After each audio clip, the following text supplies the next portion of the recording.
Kaip ir kitos nuotekų valymo įmonės, uždirba pinigus iš pristatytų nuotekų. Paruoškite arba panaudokite esamą rezervuarą, kurio talpa atitiktų nuo pusės iki viso per parą atvežamų nuotekų kiekio. Į šį rezervuarą išpilkite nuotekas ir dumblą iš surinkimo transporto priemonių. Prieš nukreipdami nuotekas į biologinės kameras, sumažinkite nuotekų teršalų kiekį. Šiam tikslui pasiekti sumontuokite aeracijos įrenginį, kuris oksidaciniais procesais sumažins per didelę teršalų apkrovą. Įrengti Aqua Vulcan plaukiojantį aeratorių labai paprasta ir užtrunka nuo 1 iki 2 valandų.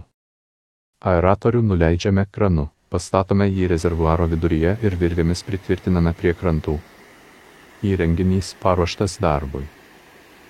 Įjungtas jis intensyviai maišosi ir aeruoja užterštas nuotekas, gaivindamas jas, mažindamas kvapus, atsikratydamas nuodingų dujų ir mažindamas teršalų kiekį.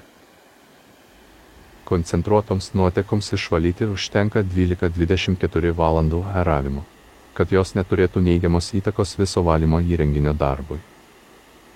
Šią procedūrą labai lengva įgyvendinti ir ją gali naudotis dauguma valymo įrenginių. Kodėl verta įgyvendinti šį sprendimą ir priimti infiltruotas nuotekas daug didesniais kiekiais? Reikalavimai padidino buitinių nuotekų valymo įrenginių, nedrenažo rezervuaruose surinktų nuotekų ir dumblo iš nusodintuvų reikalavimų vykdymo užtikrinimo veiksmingumą. Dėl to nuotekų vežėjai išveža daugiau nuotekų ir dumblo. Nuotekų valymo įrenginiai gali lengvai padidinti savo pajamas surinkdami papildomas nuotekas. Išvežamų nuotekų tarifai yra gerokai didesni nei nuotekų išleidžiamų kanalizacija tarifai.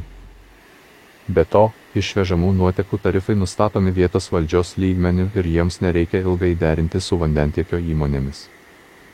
Savivaldybių vykdomi sistemingi patikrinimai nuolat didina atvežamų nuotekų kiekį.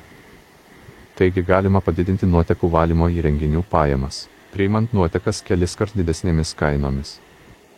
Sumontuok Aqua Vulcan aeratorių, kurį galima įsigyti iš gatavos įrangos, ir uždirbkite iš nuotekų surinkimo.